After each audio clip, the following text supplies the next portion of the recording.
Our guest here tonight, by popular request, a lot of people, of course. I mean, it shouldn't surprise many people, considering what's been going on in the news. A lot of stuff. Epstein, I should say Epstein. There have been some other things been going on, like Kurt Schilling's been in the news. Something about the Endangered Species Act. Who really cares about the otter? Really? Did I tell you, by the way, I saw an otter in a lake. Really? An open lake. I thought there were sea otters. I love otters. Or river otters. Awesome. And I thought it was a beaver. Turns out they have otters. I guess, are they lake otters? I need to look this up. In the Great Lakes. But I just saw it swimming randomly. Just saw a little head out in the middle of an open lake. No idea. All right. In case you haven't guessed, he's actually on vacation now. So this is the first time I've seen him out of his studio via Skype. But you know him, many of you. You know him, you love him. You can, of course, support him at InfoWarsStore.com. And you know Infowars.com is a website. That's his home base where you can go anything you want to see from this next gentleman. Mr. Alex Jones, thank you for being here, sir. You look tan. Thank you, sir. And you've got a lot of courage having me on, because a lot of big tech giants have said you're not allowed to say my name or say Infowars.com unless it's in a negative connotation. So they're actually directing not just what we can see, but telling us how we can think. So thank you for being one of those rare folks that is still defending free speech. As George Orwell said, in a world of universal deceit, telling the truth is a revolutionary act, so I'm honored to be here. Isn't it kind of crazy, though, that he was a socialist, Orwell, when you look into it, and he spent that time in Catalina? You go, how does this compute? You want basically an expanded government, but you fear authoritarianism, and no one ever talks about that. Well, you're absolutely right, and I'm a huge Eric Blair fan. That was his real name. Of course, George Orwell was his pen name, and he died of tuberculosis in 1949, and he wrote his book that was published in 1948. He'd actually been, since we're getting off of this jag, a federal imperial police officer in India. Then that made him a socialist and communist. Then he fought for the Abraham Lincoln Brigade alongside Americans in the Spanish Civil War against Hitler and got shot through the neck. And then he went and worked at the BBC as a propagandist and learned that communists were just as bad as the fascists. So he wrote a bunch of essays before his death saying 1984 is what I believe England will look like under communism. So it was actually an anti-Stalin screed, and before he died, he became a right-wing capitalist.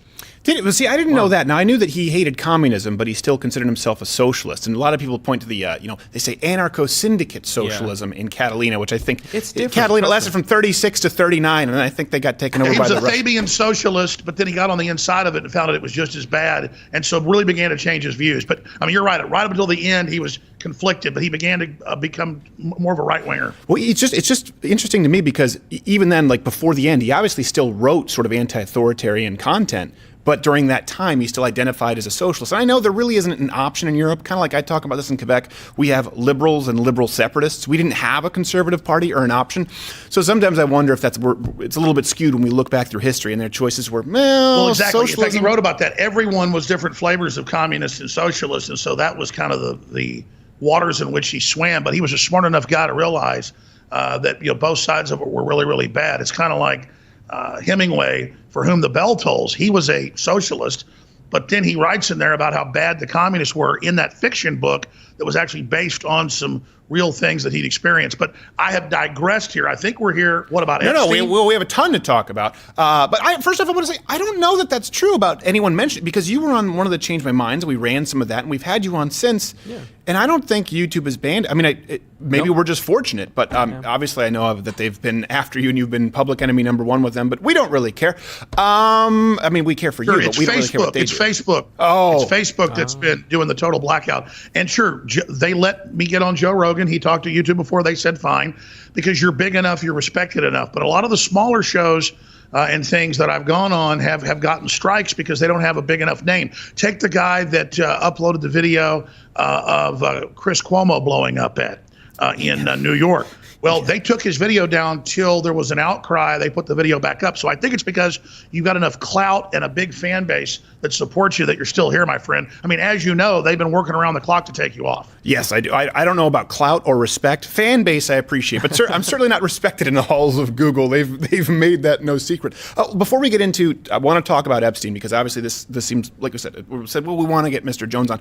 But what's your take on Chris Cuomo and Fredo? First off, do you believe that Fredo is as bad as the N-word to Italians? I'm not sold. Well, I mean, in fact, I interviewed the fellow that was given the video.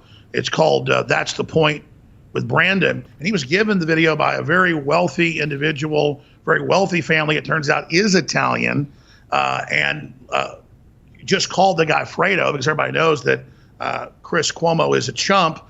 He's the guy that said the Epstein thing shouldn't be investigated. He's the guy that said if you read WikiLeaks, you'll go to jail, but I'm allowed to. He's the guy that said if your 11-year-old daughter doesn't want to be in the shower with a transgendered woman with large genitals, large male genitals, that she's bad. Why does the large matter when it comes to transgender genitals? If there are genitals, that's enough. Exactly. But expanding on that, this is the guy that's always blowing up at people, always threatening him. And new video has surfaced where he called himself Fredo on TV a decade ago. His dad called him Fredo. So we now know what this means. He's the dumb son compared to his brother, the governor, who's still pretty bad. America's never been that great. It's not going to be great. Right. So this is my view on it. And I think it's the truth. They've already said anybody that Trump supports, or anybody that supports Trump, or anybody that wants to keep their guns, or anybody that likes capitalism, or anybody that's just right of Mao Zedong or V.I. Lenin is a racist. So by logical extension, if somebody says, hey, Fredo, can I take a picture with you? Oh, you just attacked me. I'm an Italian-American with a CNN show worth tens of millions of dollars, and my brother's the governor, and our family's worth hundreds of millions of dollars. You know, I've got white privilege, but because I'm Italian, you just put me down. That's the N-word. So I'm going to throw you down the stairs. I'm going to wreck you. Basically, I'm going to kill you because you dared joke at a public figure. It shows the entitlement of these elites, but now wrapping themselves in this new calculus of all Trump supporters are racist, or anyone that disagrees with me is a racist. So they've kind of an alchemy now to, oh, well, don't call me any names because that's racist too. Well, I mean, to be fair, I think it's poor form to call somebody, to insult somebody. It was meant to be insulting in front of his wife and kid. Like, I think that there's sort of these rules of engagements where... It turns out that's a lie, though. His wife and kid weren't there reportedly. Okay, well, either way, if someone, for example, we talk about Sarah Huckabee being out to dinner. Like, I don't like Chris Cuomo. I call him the DNC pool boy in chief just because. And by the way, it sounds like his dad's a dick if his dad called him Fredo. It sounds like that guy was setting him up to fail. He was like, what are you setting me up for, Dad? CNN. Primetime? No, Not I think exactly. You're right. We don't want to become Maxine Waters. Right. When they're getting gas, harass them. When they're in the grocery store, harass them. When they're at the mall, harass them. I get harassed all the place. So do you. That's why I did that joke bit where I walked up and harassed you as a leftist, and you were, kind-hearted not to slug me, because you and your dad are both pretty big guys. But no, I mean, I think you're right that overall we don't want to become the left. Yeah, exactly. And that does not change the fact that he clearly overreacted, because I get this kind of stuff all the time, and I just say, oh, okay, all right. Yeah. And my rule is I can't let you get within arm's length of me if you're being aggressive. That's different, But if someone were to say, hey, I've had people go, hey, Steven, you're a fag. Okay, whatever. All right, I take the good with the bad. Move on. Okay, so yeah, Fredo, we get it. Chris Cuomo, not a great guy. I don't think anyone's a fan of him. And what's crazy about him is his ratings are terrible. Like nobody, what nobody has, I don't imagine, I can't say this, I don't want to say it definitively because this could end up being permabanned, but I don't imagine that anyone has said, you know what I really want to know? What Chris Cuomo thinks about X. I don't think anyone has ever said that. We have had a lot of people saying, you know what, you should probably get Alex Jones's take on the Epstein saga, because he talked about this and predicted it a while ago. Now, to be clear, you've talked about sort of the pedophile rings and those in power and people who are sexual abuse or sex trafficking, which we know. I'm using the word pedophile rings, but that's really what it is. It's a pedophile ring. Let me just give you an open field here. What's your take on the Epstein issue right now? First off, do you think that he committed suicide, or was he suicided? And then your thoughts. Okay. I'm not somebody that thinks he's in the witness protection program. Most people I see online, when they learned that the cameras were turned off, he was moved out of death watch, he was put in a cell by himself, and then voila, the body basically disappears, and now they're saying we can't hear about the autopsy for some time. A lot of folks think that he was basically, again, witness protection program. And because we've been lied to so much, people have a right to think that. People have a right to think he actually committed suicide. People have a right to think that he was murdered. But the evidence points towards murder. He had this little black book. He had all this information at his island. He was reportedly talking about working with the Trump administration and prosecutors. He was a concierge. He was a pimp. And I'll get to that next. But for very powerful big groups, setting up these facilities in New Mexico and in the Caribbean, and in his huge compound in New York, where people just didn't have sex with underage girls and things. They did all sorts of rituals and drugs and weird eugenics things. And if people go back to documentaries and reports I've done over the last 10 years, well, really 20, but Epstein's name specifically for 10, I explain it's a whole cult religion based on transhumanism and eugenics that's then merged with trauma-based mind control and things developed by the CIA and MI6. And the reason I knew about this was I was told by Ted Gunderson. Well, let me get to that next. Going back to what I think happened. Let me ask you this, though, real quick, because you mentioned it's a sort of cultish religion. And as a Christian, I believe that people can be serving evil without necessarily knowing it. For example, the greatest trick Satan ever played is making you believe that he doesn't exist, right? I think he's going to show up in the form of a busty secretary, not a creaky coffin. Like, most Satanists aren't really worshiping Satan. So when you say that, do you mean they are actually a part of a satanic cult knowingly, or it's just hedonism and serving the flesh and being very selfish, and so it basically manifests itself as this sort of glorified self-religion? That is exactly right. And if I have the time, I mean, because anybody that studied history, you already know all the answers to this, Stephen. I'm not kissing your ass, it's true. But just getting back to your first question, because I'm already digressing, I don't believe he staged his death, because dead men tell no tales. They want to threaten all the other witnesses to show them we can kill him inside a federal jail in New York City. Nobody can stop us. So let's go to what I really think happened. Okay. We know that all the default protections were turned off. We know that somebody already tried to kill him in the cell. He had told people that. That's come out in the news. So they moved him in with somebody else. Then a few days before, they move him into a cell by himself. They take him off suicide watch. Then, even though there's a camera over the cell, that malfunctioned. That's now ABC News, NBC News. That's confirmed. Then they tell all the guards that normally every 30 minutes, go by your cell. Don't worry about it. Take off the day early. They go off an hour early. Someone who'd never been a worker at that jail, this is CBS News today, right, was allowed in to the facility. And then reportedly, this is now in CBS News and others are reporting it, that people heard screaming and yelling and basically begging for his life as people go into his cell. Then they start shouting, breathe, breathe, breathe, Epstein. Now, a lot of people have obviously speculated what's going on here, but everything is turned off. All the emergency defaults are turned off. Then everything is left in the black. The door opens, 2 guards go in, and then immediately we hear him screaming and yelling. The exact words where that I have written down here was that he was basically begging for his life, screaming and yelling and howling. And so during this, you hear breathe, breathe, breathe. It's okay, breathe, which a lot of folks are saying is the cover for when you've got somebody in a chokehold, basically asphyxiating them. But the bottom line is we don't know. But because this tranche of 2,000 documents came out from a lawsuit 2 days before, showing all this British royalty, all these big media heads, all these big top Democrats, all these CEOs at Pedophile Island matching the manifest that have come out in federal documents that Dan Bongino and the Secret Service have warned of, saying you better watch it, Hillary, don't poke the bear. We know you and Bill were on that airplane. Now it's 27 times for Bill alone. So with that whole waterfront going there, these documents come out on a Friday. I actually had the lawyer, Mark Randazza, on my show last Friday, broke the documents, said what was in them. Next morning, he's dead, and now it's confirmed. 4chan had it 38 minutes before that he was dead from hanging. So now there's an investigation of that where 4chan is scooping the New York Times, even in New York City. So the whole thing stinks to high heaven, and then it gets worse. That's not all that odd. I mean, people online tend to be faster than most mainstream news nowadays. You've gotten scoops. We've gotten scoops accidentally. So I don't know that means foul play. It just means that the New York Times sucks at their job. Oh, sure. I wasn't saying that was a foul play. I'm just saying it shows the breakdown of the system. But again, if you look at all the defaults, and there's a whole bunch of them. I was talking to a constitutional lawyer and criminal and defense lawyer, Robert Barnes, just yesterday about this. And if you go through there's more than 15 things that are defaults that are done with a high-profile person or a suicidal person, like we were told, that were all turned off, all the defaults. And then he told friends they're trying to kill me. This is mainstream news. He told people over the telephone, they're trying to kill me. You got to get me out of here. They're going to kill me. I'm not going to commit suicide. I didn't try to commit suicide. I was attacked in my jail cell.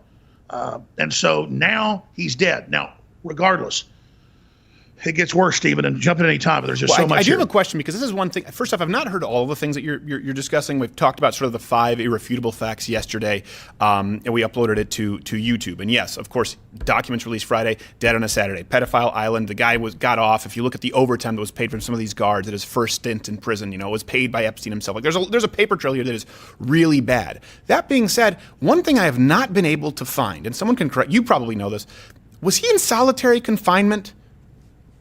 Was he supposed to be? Because it seems like that would be very pertinent information, and I can't find the specifics anywhere. Yes. I mean, if I was able to pull up my phone here, I could dig that out because I've been following this very closely. First, he was a high-profile guy, so they put him in they don't call it solitary confinement there, but they call it protective custody. Right. So he's put in a cell. Then he gets put with another person who's reportedly quite a big bull. And this guy is what's being said. There's different reports, basically hurt him. And then he was put on suicide watch because they tried to imply that he tried to commit suicide, though he told friends and family that that was not the case. Right. And then he was by himself in a jail cell, which you're, again, not supposed to be if you're on suicide watch because that increases it.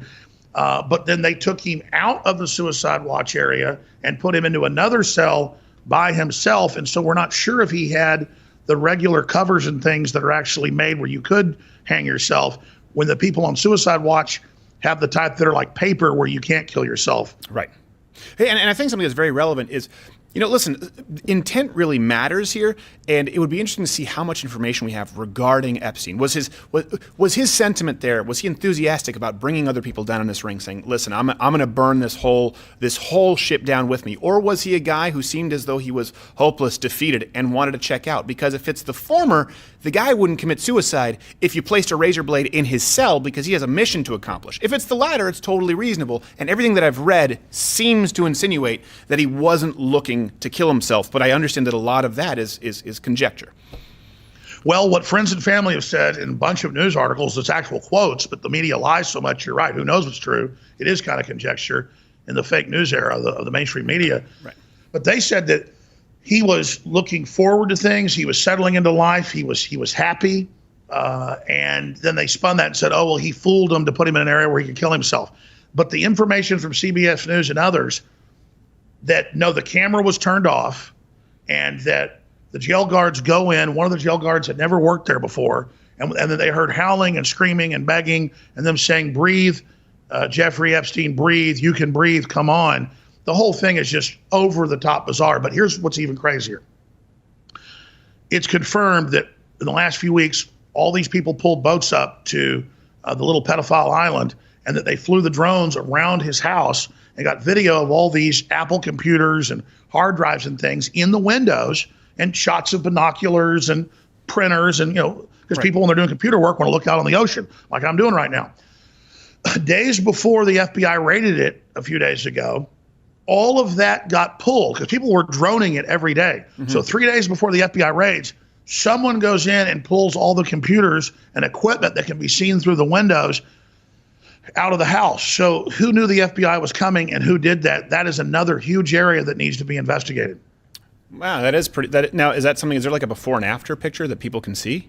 There is a before and after. Infowars.com and newswars.com were some of the first to break it. Drudge Report linked to our article, but it's now out there and been pretty big. And so you can just pull up those articles for yourself. Yeah, because one thing I noticed was a sort of, I guess, for lack of a better word, temple on his island that people saw. I did notice that when you watched, you saw some of the more recent drone footage, a lot of the pagan iconography had been removed from it, as opposed to if you look at the older ones. And I want to say, was it Poseidon or was it Medusa? And then there were these two animal figures, and they were gone in the more recent ones. You still see that optical illusion of the recessed door. And it's hard, and this is what I do, right, for a living-ish. I mean, I'm a comedian, but I'm going, okay, hold on a second. Is there a timeline here as to when this changed? And it seems very difficult to find a lot of this info. Exactly. And that's what we're saying, is that the timeline of the dome being removed. Right. And then the creatures of mythology on top and below. And they went, oh, a hurricane did that. But then folks checked the timeline of the last hurricane. No, in fact, a lot of this is recent. And so, yes, the place is being torn apart. The FBI had people with snorkels out in the water looking. But then when you pull back big picture, Jeffrey Epstein was a concierge. He was a pimp. He was a handler. We've tracked his whole history. But the reason this is so important is it's like a string on a sweater. You pull that string out on that sweater and the whole thing can unravel. So if you'd like, I can tell folks as specifically or not as specifically as you would like, because even Mark Randazza, who's been my lawyer off and on, the student got this. He's been on my show, and he doesn't even like to read the documents on air, even though it's from lawsuits, from federal documents. It matches up with flight manifestos and other witnesses, but it names a lot of names. And so I think instead of just even naming names, perhaps we should just get into what eyewitnesses said is inside the temple, and then other temples around the world and the big picture. Yeah, absolutely. Let's do that. And we released some of this info yesterday, like the flight manifest, and obviously, you're not naming names if we mentioned Bill Clinton and Prince Andrew and people like that. I remember what was weird. Was it Kevin Spacey and Matt Groening, Governor Bill Richardson? But it's a lot of that surprised me, Governor Bill Richardson, because I just thought of him as sort of an inconsequential governor who wasn't really a part of the elite because no one really liked him. So I didn't think. There's only so far been like one prominent Republican on the list. Right. Well, and then, so before we get into the specifics, do you think there's a connection, because we do have to be honest about this, full disclosure, with President Donald Trump? Do you think there's a connection with President Trump beyond what we already know, that, they were friends a long time ago when he kicked him out of Mar-a-Lago, I think in 2011? Is there anything else going on there? Here's the bottom line. I already vetted Trump early on, and if he had any connection to pedophilia or any connection to child trafficking that the Clintons just have all around them. I mean, it's not just Epstein. You can't swing a stick in the dark and not run into, this head of her foundation convicted of smuggling kids out of Haiti. And now she runs this major, child group. And Obama opening the borders up and saying, let kids come across unattended. And then the Senate report admits thousands ended up in sex slavery, hundreds dead, Washington Post. I mean, that's what's so frustrating here is, Stephen, I'd love to say, this is something I broke. This is something that vindicates me. I'm so cool. I'm so incredible. It's like breaking that this pen in my hand is orange. This has been very well known for decades. It's been all over the British news for decades about Prince Andrew and the royals and how they compromise people using this. And so Epstein and the Clintons is just a tentacle and an extension of this. So here's what I did to research Trump. As soon as I saw him get big, I always thought he was annoying. I'm not into casinos. I'm not into bling, but I get that's his advertising. But as soon as I liked what he was saying on the stage, I went into research mode. Mm-hmm. And I read Roger Stone's War on Women, Roger Stone's book, Clinton's War on Women. And I already knew most of that about the Clintons. So I thought, okay, this is really accurate. So then I went and researched a lot of the Epstein stuff in there that I already knew was true. There was no Trump connection. Trump was probably with him at 10 or 15 parties while they lived in the same towns. He was a member of the club. Trump did throw him out, and it turns out told people, and it was on record, for hitting on an 11-year-old girl. Yeah. And just being a creepy person that people were complaining about. And Trump's heart was hardly ever even there. And so the media always tries to divert it off onto Trump, like, oh, Donald Trump's best friend, Jeffrey Epstein, there's nothing there. But when you look at the Clintons, it is just incredible what's there. And it goes back to... Well, it's 27 different flights over 6 visits, as I remember, if memory serves me correctly. Yes. And they were on a lot of other jets together to well-known sultans that are pedophiles in the Middle East. And if you get into the spirit cooking, the real WikiLeaks stuff, not the fake Pizzagate stuff that the media created and got people diverted off onto and then blamed on me, but the real spirit cooking stuff, real Aleister Crowley stuff. So here's the best place to start. You rightfully explained that most people get recruited by evil because it's a hot secretary or a hot, woman. And that's actually how most Satanists recruit people. And really all Satanists are is 3,000-year-old private intelligence agencies going back to the Middle East, where this got written about in scrolls, who learn to recruit righteous people with slow corruption. First, have sex with somebody else's wife, then be corrupt on your taxes. And that's how it begins. But the way it's been described to me, and it's in history books as well, is it's circles of corruption. So at the center of the circle, I don't know if you can see that. Yeah, I can see it. But at the center... It looks kind of like an everlasting gobstopper when you cut it in half. Yes, exactly. At the center you've got really evil control freaks that want to manipulate and control everybody else because they have all the information. They know where the bodies are buried. And then they have people outside of them that they have dirt on who they control, who go out and work for them, just like a mafia. But then they get power, and then they go out and manipulate people on the outside ring of that. And so it's like any cult operates, they just expand out from there. So you've got Jeffrey Epstein is in the second ring here. Right. He's not in the ring with the royalty and the Clintons and all the rest of them. I'd say the Clintons got into that final little center area.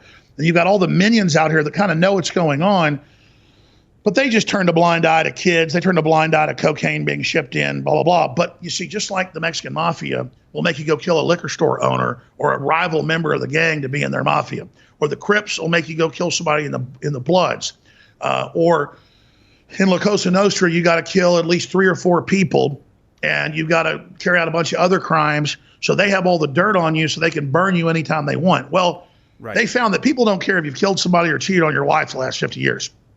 But what they'll really get you for is sex with kids. And so people know that you have to have sex with first underage people. Then you've got to have sex with people that are even younger until you finally go wear a mask at a satanic ritual, and they will usually bring a high-end hooker there, and they will poison her, and they'll say, okay, she's dead. We've got to cover this up. You were all involved. The next level is actually usually shooting somebody. They'll bring somebody in, say, this guy's a criminal. You go up and you shoot him. And you're like, wait a minute, that's in the first Bourne movie, where after he's been mind controlled, he goes and kills the other soldier that failed. This is all CIA mind control, ancient mind control. Ancient secret societies are just what we call modern intelligence agencies. To look at the circle, another way to look at it is what they see it as. It's a pyramid, okay? And you've got the group at the top that has the knowledge. Everybody else below it has less and less knowledge. All I did was study history and how these groups actually operate to try to take people to the top of the pyramid. And so now that they're externalizing all of these methods to corrupt the general public, because they're now going from their cult level, getting control, to their final phase where they try to take full societal cultural control. And that's when these cults, from the Aztecs to the ancient Babylonians to the ancient Assyrians to every ancient culture, the Druids, the Visigoths, the Ostrogoths, all went through periods where they would go into a decadent cycle where finally the priest class would emerge with the human sacrifice, emerge with the killing of the virgins, that's children, and externalize it and get the entire tribe to accept it. Let me ask you, are you saying you think that Epstein would have been involved with like actual human sacrifices at satanic rituals? Absolutely, and that's what's now coming out. I've been saying this for 10 years. Because we knew about the islands, we knew about it all. They had underground dungeons, underground passages. All the locals that built it said this. They said that boats would pull up at night, not just with high-end girls, that were 16 down to 12, that kind of knew what they were doing, or their families had sold into this. Because Epstein, again, would go to Romania, Hungary, and actually buy girls. That's now confirmed, who were 12 years old, train them and use them as sex ops. But we're talking about poor kids from the Caribbean being brought in on boats at night. And see, that's the final level of the top of the pyramid, is that just like the Crips or the Bloods want you to kill somebody, the final level of the pyramid in this is killing children. And it just came out in Italian newspapers 2 days ago that other rich elites are getting busted on islands off the coast of Italy where they're doing ritual murder orgies. First, it's sex orgies. First, you go to the island and you have sex with a bunch of hot hookers. Then it's a 16-year-old. Then it's a 14-year-old. Then it's a 12-year-old. Then, this person's talking. We're going to have to kill him. You're involved. You're going to have to help us dispose of the body. Well, let me ask. This is kind of where it's tough for me, because we have so many verifiable facts to me that are, obviously like enough. Pedophile island. We know that to be the case. Here's my question: is why would that information come out, right? Of underage sex trafficking. We know that that's mainstream news. This is, he was charged with sex crimes. Why would that be the case? And then why would the people pressing those charges or people investigating let off if they're able to find underage sex trafficking and not a satanic murder ritual? Because they've got so many people compromised in the Justice Department that have been part of lower levels of this, taking money, taking bribes, killing not children, but killing, say, mafia that didn't make their payment, or Mexican mob that didn't. I mean, you know the real CIA in this country has probably killed 10,000 MS-13 in the last 2.5 years. And at a certain level, I support Trump having to take the gloves off and doing that extrajudicially, because it's a war. There are going to be combatants, and they don't play by the rules. But see, that's the lowest level of the pyramid. And Trump won't go all the way up. He's not that evil. But see, there's a mix where is something good to kill MS-13 and take the gloves off without due process? Or is it evil? Because once you accept that, I'm talking about going after, like, these people obviously have charged Epstein with underage sex trafficking. Or what I'm telling you is those FBI agents and people know about the CIA assassination teams that are doing illegal things in this country. And they know that those assassination teams will come and kill them if they don't play ball. People are scared. The average FBI agent, let me start. See, this is so complex, but it's also so simple. 25 years ago, I started hearing about a man named Ted Gunderson, who'd been the head FBI agent in all of Southern California. Highly decorated guy. He was even involved in COINTELPRO against Martin Luther King, you name it. But the real deal in the history books. Mm-hmm. And he explained that they are compromising people using CIA mind control. It's not the whole CIA. It's these groups that want power that have gotten into it, that are using its National Security Act as a way to hide all of this. And he would name them, Dr. Ewing Cameron, others who admittedly had thousands of foster kids go through his operation in Canada and the US, who they would program with electroshock therapy, LSD, PCP, and would turn into new personalities. And then he would go on and say, but another way they trauma-based mind control is LSD and drugs. And he explained that Charlie Manson was part of that. He then explained that the Unabomber was part of that. A few years later, it comes out in the LA Times, the Unabomber was MK Ultra CIA. Anybody type in Unabomber, MK Ultra CIA. Anybody type in Charlie Manson was trying to trigger a race war, CIA. That wasn't just some random deal. Those were rogue groups in the CIA trying to trigger national emergencies. And it's all testing psychological systems to see who under you will go to a sex party, take drugs. Next, do something illegal. Next, kill somebody who's bad, supposedly. So you're now corrupted, extrajudicially. Next, have sex with an underage 16-year-old to prove you're part of the club, to prove you're compromised, to prove you're corrupted. And we know Epstein, from his New Mexico compound to his compound out in the Caribbean, to compounds in Europe, to his big 7-story or whatever it was compound in New York, was procuring hundreds of girls a month at sometimes. He was, I mean, even in Miami, they said he wanted hundreds of girls, like every month. He was demanding more and more and more. He was treating them good. He was being nice because they were the first level, 14, 15, 16. He really wanted some that looked like they were 20, but were really 16, to trick men to have sex with them and then say, it's okay, you're in the club, here's a 14-year-old, prove yourself that you're not corrupt, that you're not gonna blow the whistle on us. They see it as corrupt to not be for Satan, basically. And then you're being moved towards the top of the pyramid or towards the center of the circle, which is really inverted. You're being moved towards hell. You're being compromised by increment, by ancient systems of trauma-based corruption developed thousands of years ago in the Middle East. Take the ninja in Japan. The ninja were put on opium. The ninja were trained to kill and carry out one assassination. They were given all the sex they wanted.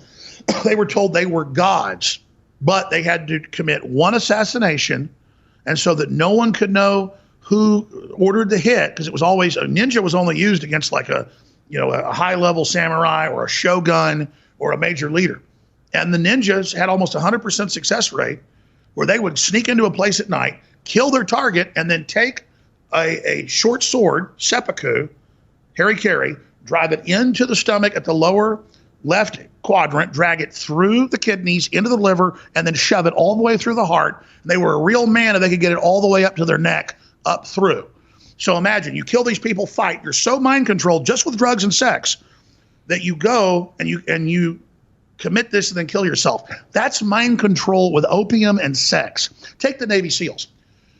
They're told they're the best. They're told they're invincible. They're told they're like gods. So they'll go swim, deep dive 1,000 feet and carry out a mission and not get killed. That's still bravado is a basic level of mind control. Okay, I was going to say, if you're going to go down the opium and sex rabbit hole with the Navy SEALs, like, I'm not going to go with you there. But no, but no, the Navy SEALs do have a big problem with drugs. But I'm saying ninja. Okay, Navy SEALs are here at mind control. Ninjas are here at mind control.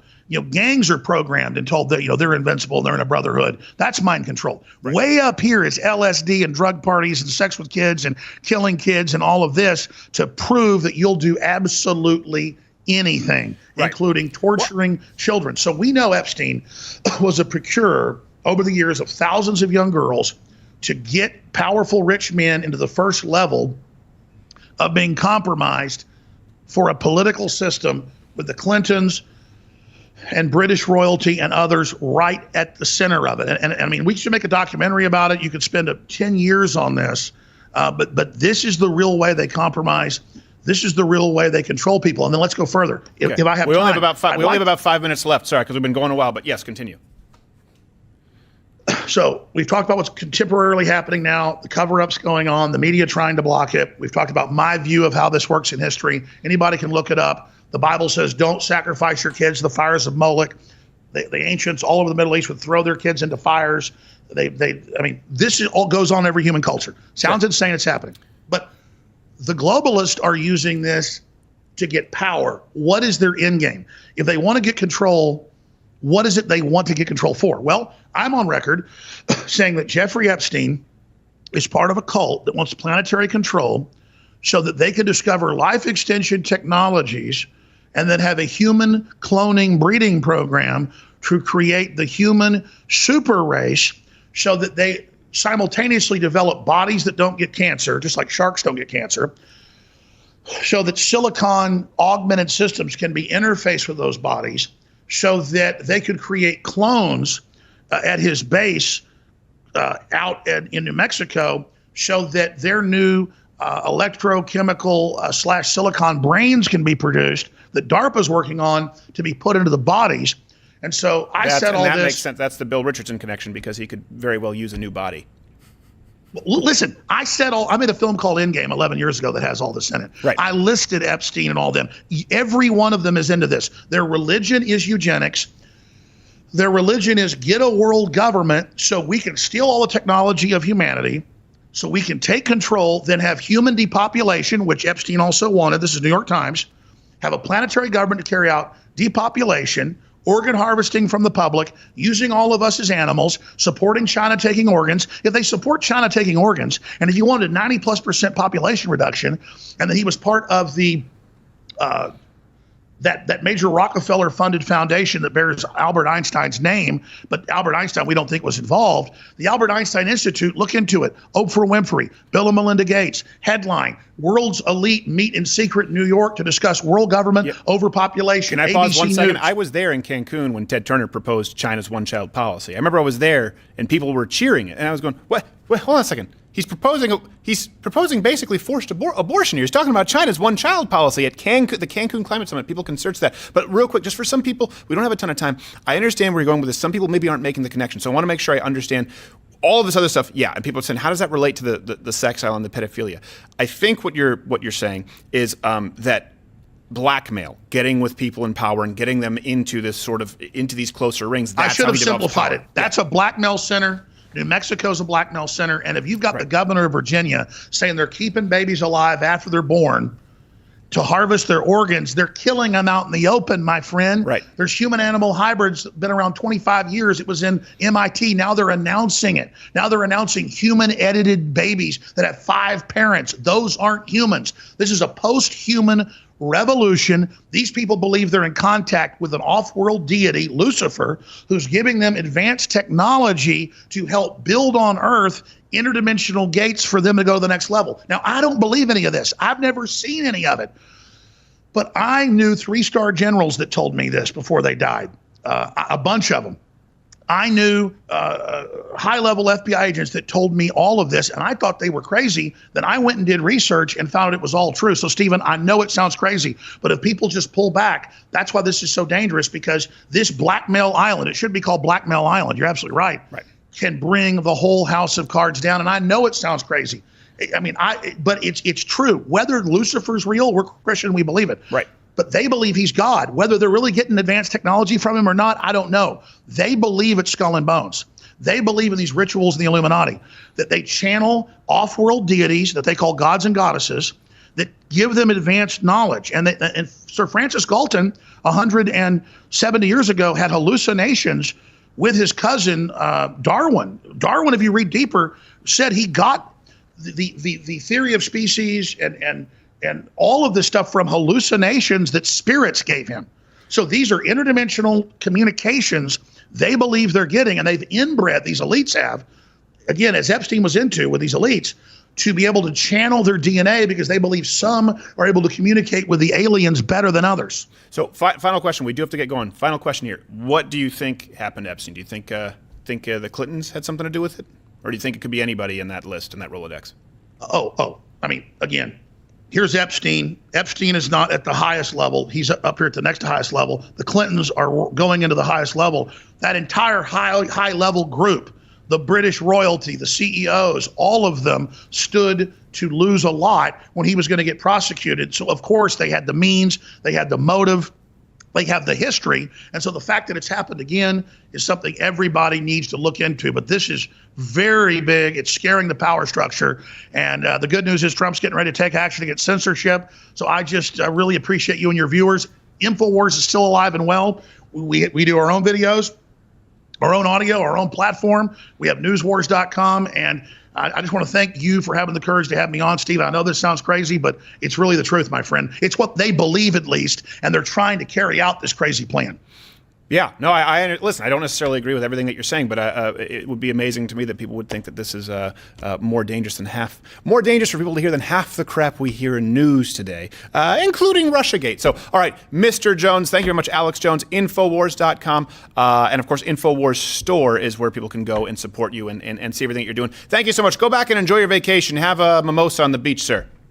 Thank you, my friend. They are trying to financially shut us down. So people supporting you in the Mug Club, people getting a Gadsden flag T-shirt at InfoWarsStore.com. Without you, we'll be shut down. They're trying to shut us down. One big reason I got deplatformed a year ago was what they said is exposing the pedophile ring. So yes, thanks for the support, Stephen. All right, thank you very much, sir. Enjoy your vacation. All right, we have to get going. After this, we will we'll see you tomorrow, I guess. Thanks, guys.